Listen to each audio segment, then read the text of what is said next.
In terms of people being worried about the data being used against them, I think that's real. We are partially trying to create more accountable organizations from top to bottom so that we're less unfair.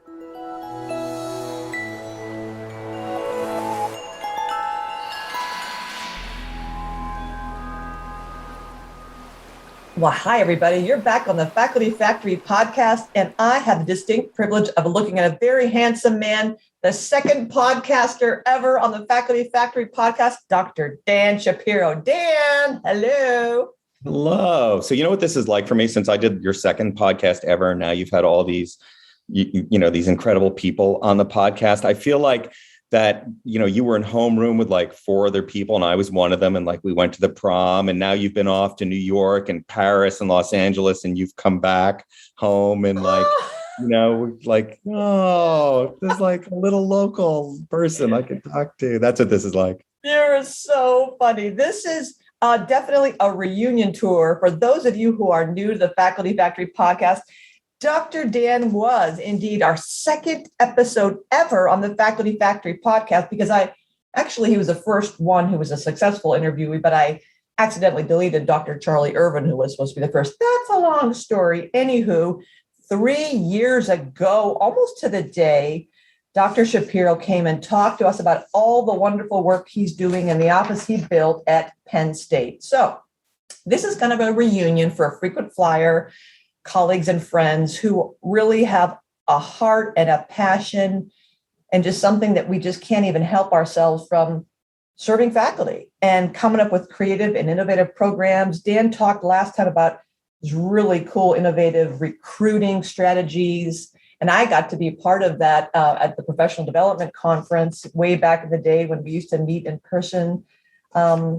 And he just did some really good stuff. And I can't tell you, Dan, how many pieces of paper here that I have notes from Dan Shapiro, GFA 2019, persuasion, internal communication, don't throw people under the bus, stay out of the weeds, exude calm. You just always bring so much wisdom. And when COVID hit, I remember listening to your session at the AAMC GFA that was online and how you talked about, when there's not enough food at the table, people are going to get angry. And that's kind of that metaphor of going home for a family reunion and resources for faculty and how they're just, tough. And it's a really tough environment for our faculty these days. Anyway, the point I'm trying to make for you listening, everybody, Dan is just, he opens his mouth and really cool things come out of it. So I'm going to shut mine and have Dan tell you, first of all, 3 years ago, let's tell everybody who you are, what you do at Penn State, what are your roles, what are your titles, and let's just talk about some interesting updates and wisdom and pearls and whatever.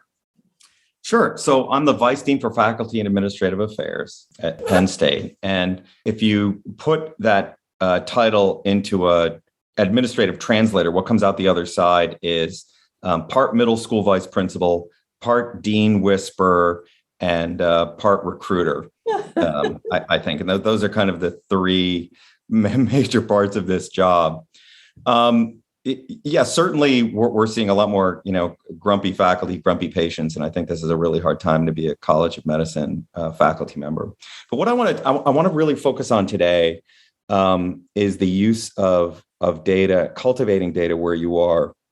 And I want to tell you a really quick story. So I was recruited to Penn State from the University of Arizona to chair the oldest humanities department in a College of Medicine in the country. And that department is multidiscipline. We've got PhDs, MDs. It's really exciting, interesting work. And I loved what the department was doing. And I was a chair. And so I went to all these chair meetings. And, there's 26 or 27 other institute directors and chairs.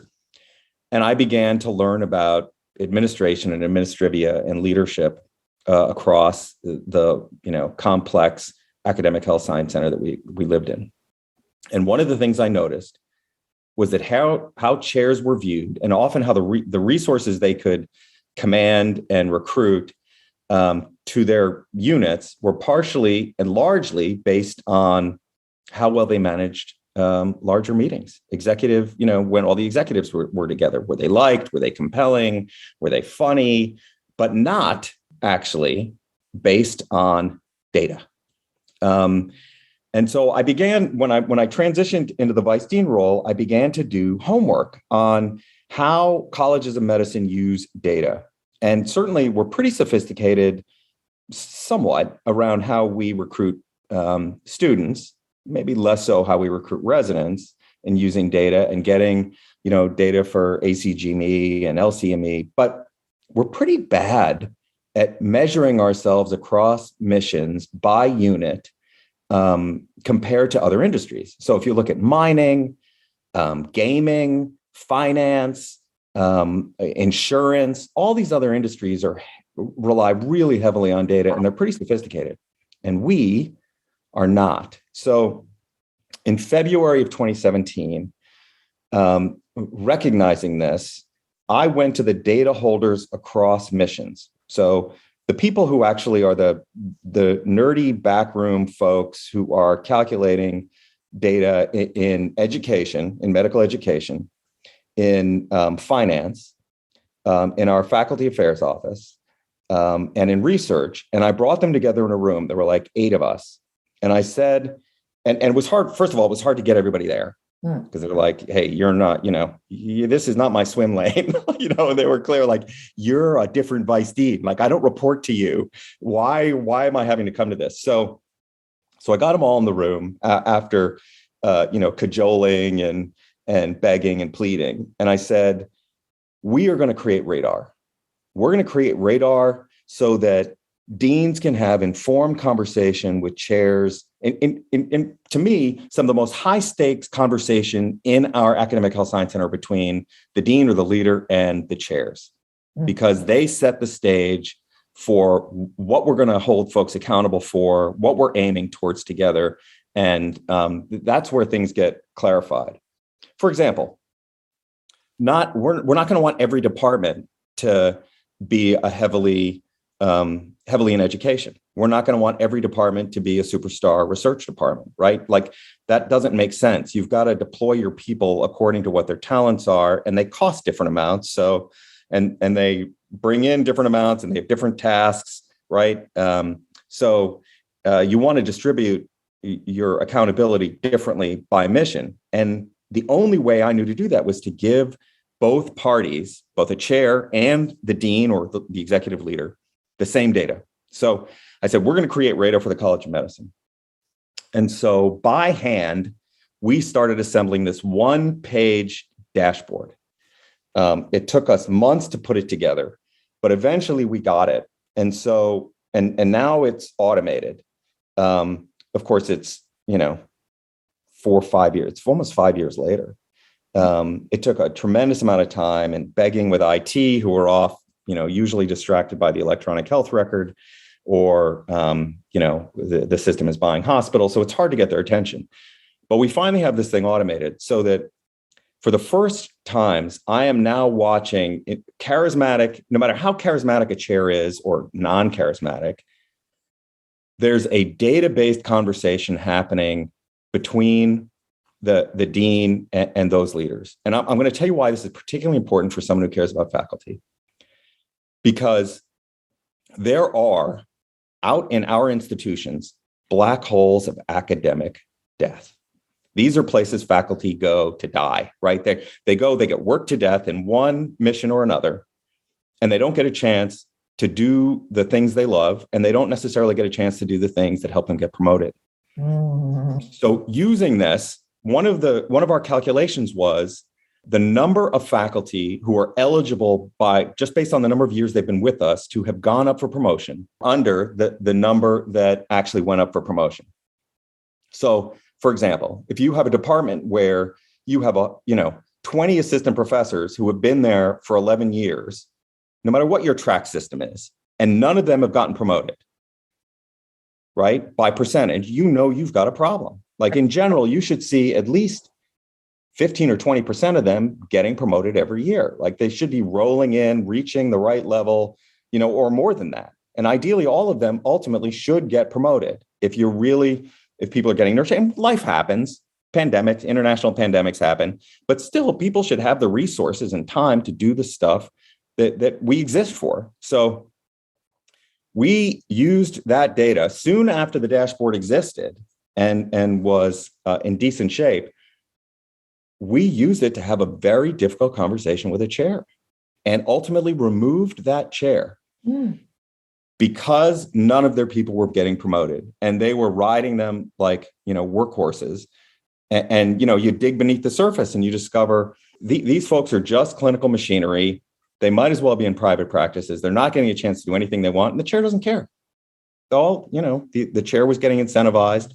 There were perverse incentives in the system. And so when we recruited the new chair, we made sure that they were an expert at other missions, had written themselves, were interested in research, and could nurture and mentor faculty to do other things. So this is a really long-winded way of saying that having radar matters, that having that data matters. It's a way of cutting through folks who are just charismatic and really getting somewhere. And now we're extending that. I've started doing this work at some other institutions, just looking at burnout across and all the causes of burnout, because we know there's a lot of different doors into that room, and providing leaders with data in the same way so that you can tell what's burning our folks out, because it's not all the same things, by specialty. It's often a lot of different things, and those details really matter. So, my main take home today is, to the degree that you can cultivate local data to inform the things that matter,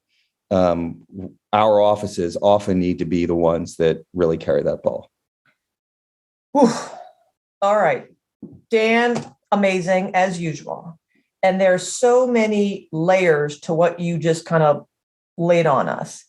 Can I just ask you a couple questions for people who may be listening to this and are at different levels and may be curious, because we don't have a lot of time to go into all of this, but I hope you're going to be talking about some of this stuff at the next AAMC Group on Faculty Affairs Professional Development Conference, if not at a session, at least with some virtual wine around the virtual room. So the layers I'm hearing are at least four. Culture, because I'm thinking at this layer, maybe I'll ask you to pick whichever one you want to talk about to go a little bit more deeply. So for higher level leaders, there's this culture of I'm imagining a dean who is she or he is very aware of the Darth Vader black hole departments. So when you talk about this proportional distribution of, information or expectations, I'm imagining that while we'd like to think that all faculty should have equal opportunity naturally to progress and do their research and their teaching and build programs, the dean knows, and the directors, the chair people know that there are different expectations for different departments. So to kind of across the board say that all faculty have to have equal access to these resources and opportunities. The truth of the matter is, though, that neuroradiologists have to read films. I mean, they have to, so it's hard for them to do research because we expect them to be the workhorse, as you're saying, and we are, the research mission can get kind of lost there. So the one layer is this culture of, is it a wink and a nod? How do you address the fact that we are all aware that this is not a democracy here, and these departments have different levels of wealth and opportunity, and just by virtue of their clinical practice, and especially, they're not all equal. So that's one layer. And I'll try to be briefer with the other ones because I didn't have a chance to think about this very clearly. But anyway, culture. Leadership. I like the idea. I'm thinking about, this is the other topic, is just leadership in general. At Hopkins, we have an advisory board of the medical faculty. The dean meets and the provost every month with all the department chairs. And they get, all this messaging just bombarded at them, universally across the path. Thou shalt look at faculty salary equities. Thou shalt do annual reviews. Thou shalt do this. And they're all, I'm imagining, but they're not in practice, taking notes. Oh my gosh, I got all these things to do. Across the board, even Stephen, we're all doing the same stuff. When in fact, they know some of those department directors are sitting there and going, I can't do this. This is impossible. How can I promote all my faculty? Who's going to pay for their salary, their raise in salary? I can't afford to then, when they get promoted, get a bump up in salary. How am I going to cost that out? the whole operations and metrics around this, of getting those people together at the table and all that work, you said, for a one-page dashboard, that radar, that level of how do you get that to happen? And that was obviously a big lift. And then from the faculty perspective, this is the last part of this is, will these data be used against me? That's what we're seeing sometimes, at Hopkins on the heel end of the pandemic. Faculty are saying, great that you want to maybe provide me an opportunity to put a COVID impact statement in my promotion packet to say, this is why I couldn't do this and such, but are you going to hold this against me in a year or two, and say, well, you weren't really productive, so what's up with that? So there's that fear and mistrust, maybe, which all leads up to the culture. Let's say maybe 4 things that I'm hearing from all this great stuff. What are your thoughts, please?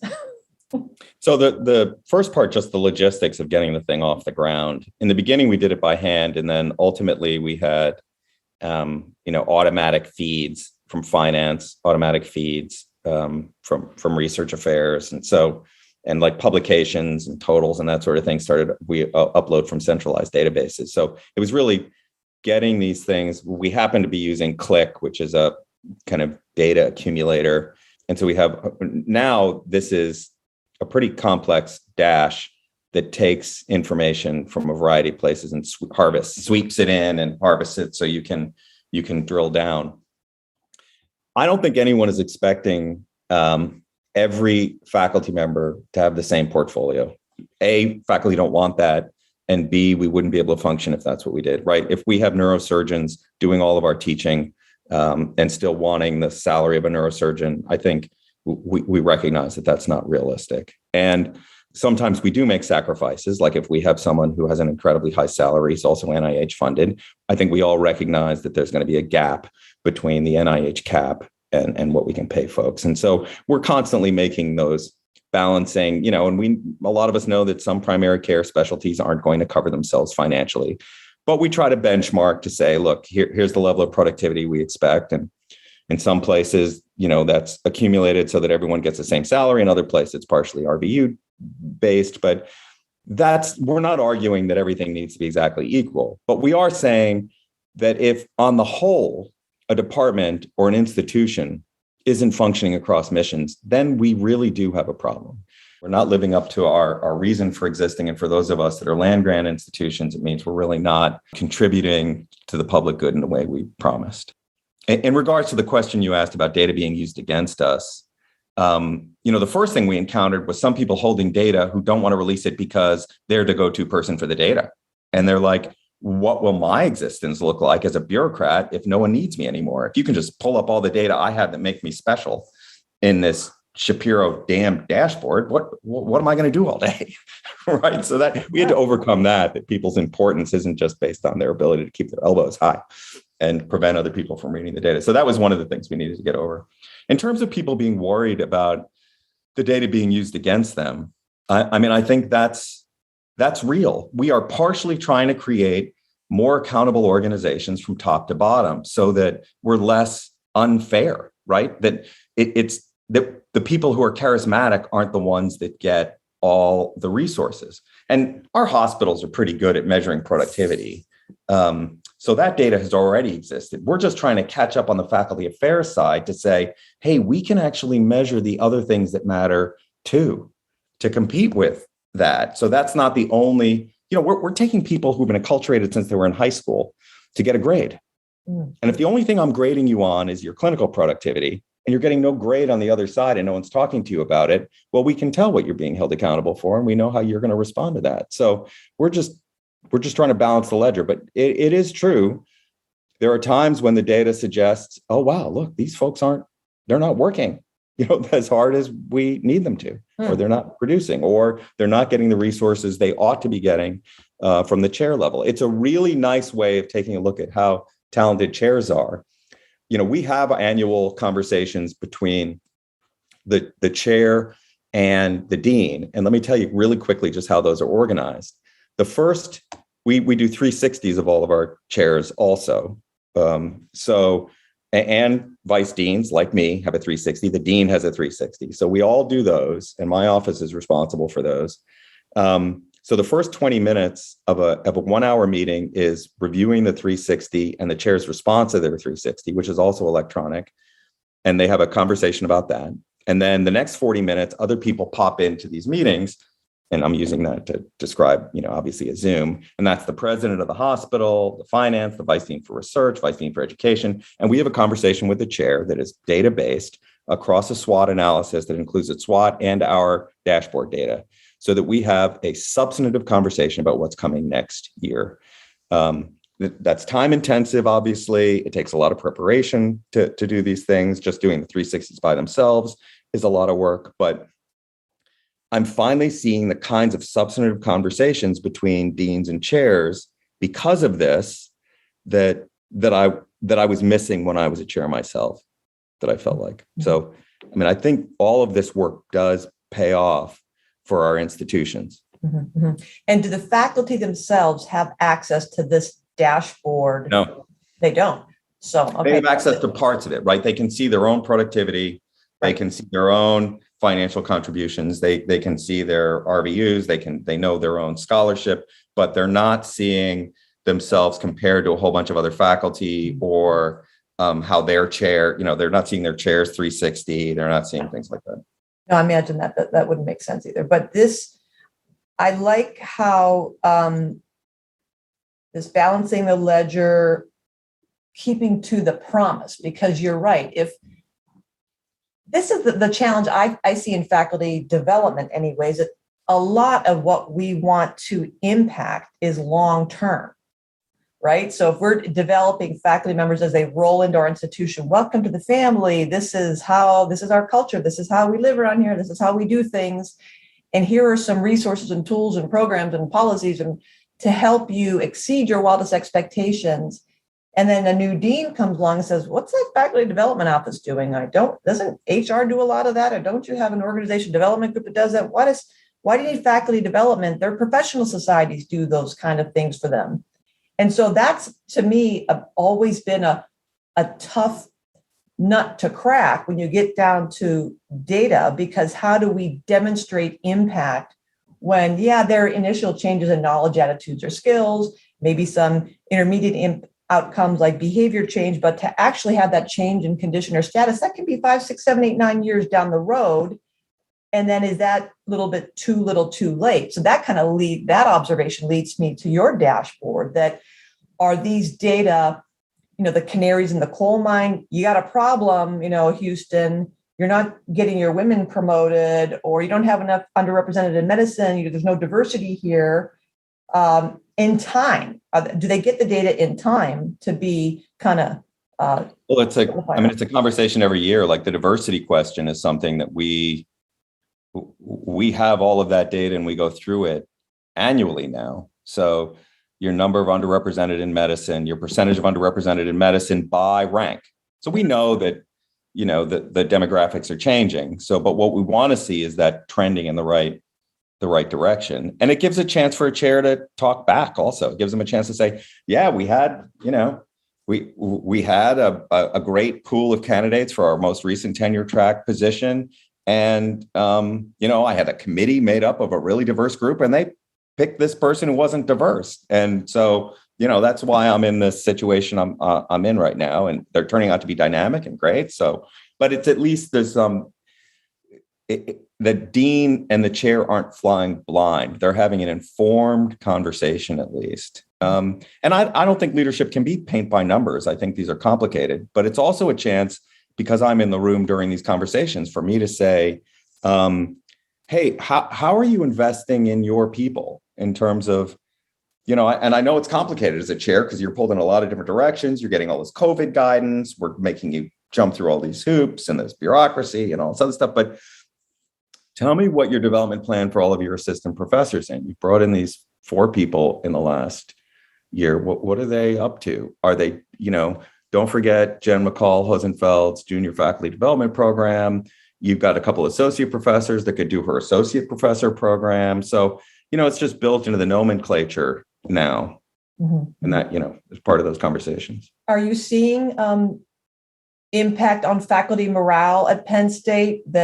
Have you seen any shift obviously in accountability and kind of leveling the playing field so these charismatic people don't carry the room, carry all the weight. But so I imagine there's a different feel in the room with this heightened level of accountability and responsibility. And I'm wondering if that trickle effect has gotten to the faculty where they're like, no, this feels more transparent to me. Do you have any gauge of, unanticipated benefits of this? It's a great question. I wish I could answer that, but being a data hound, I don't think I can, because so much has happened. We're in the middle of a pandemic. Mm. I think this is an incredibly difficult time to be a chair. I think it's hard to be an academic medical leader in any role right now. Mm-hmm. The patients coming to see us are grumpier.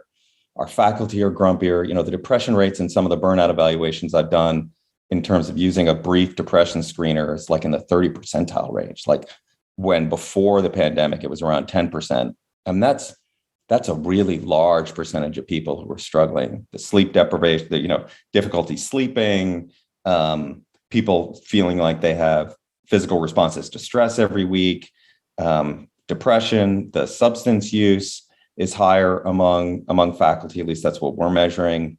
And so you've got these chairs who didn't train to be mental health professionals, who are trying to keep up with the guidance around vaccines and coverage and in a complicated environment. So it's hard for me to say that it's trickled down. I think it is making the chairs, it's aiming them better. And I think our chairs are more attuned to their own data, but it's a tough time to measure it. Can I ask you one final question, Dan?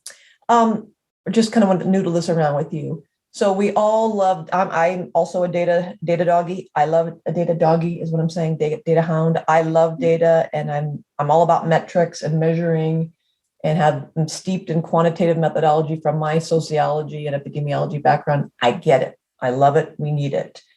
And yet I feel I'm putting myself in the shoes of faculty members who everything is about, measuring and checking boxes and the annual review and going up for promotion and how many papers do I need and how many grants do I need and how many RVUs and how many encounters do I need to close and how many windows I have to click. And I went to get a mammogram a month ago, and the poor technician, before I even got to the squishy machine, clicked 72 times. I was counting because I'm a counter also, a little OCD with counting.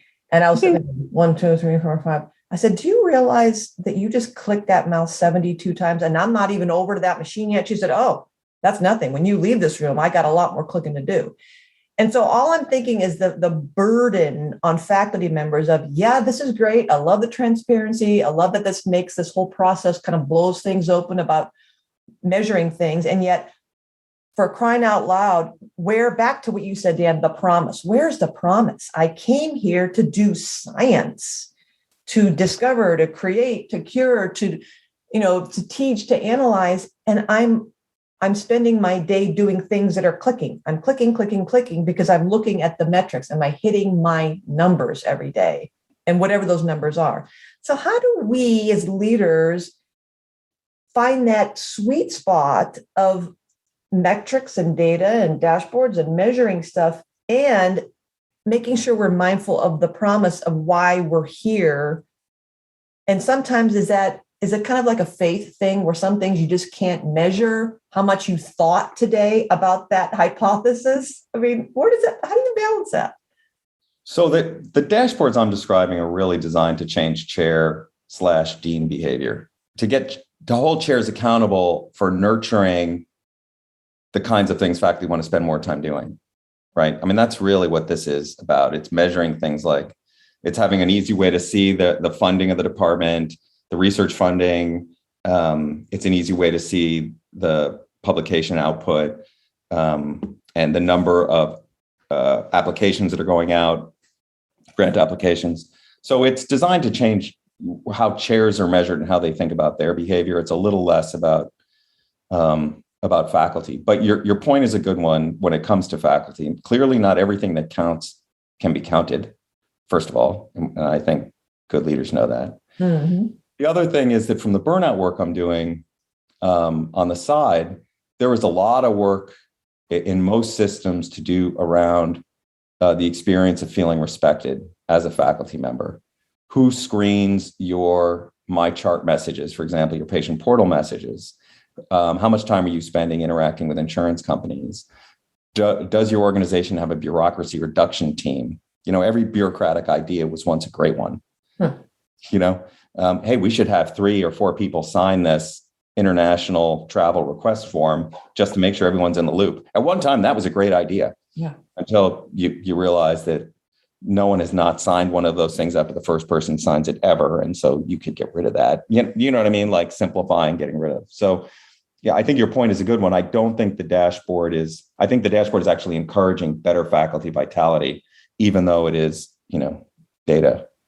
Mm-hmm, mm-hmm. Yeah, it's never-ending challenge. Again, to me, it's all about balance. And during this pandemic, our minds are on the faculty and making sure that we as leaders are delivering on the promise, despite this little hiccup, and understanding that we've all had to kind of pivot a bit, but hopefully that we can deliver by providing resources and demonstrating that the data help us to see truth, versus these ideas that maybe leaders have.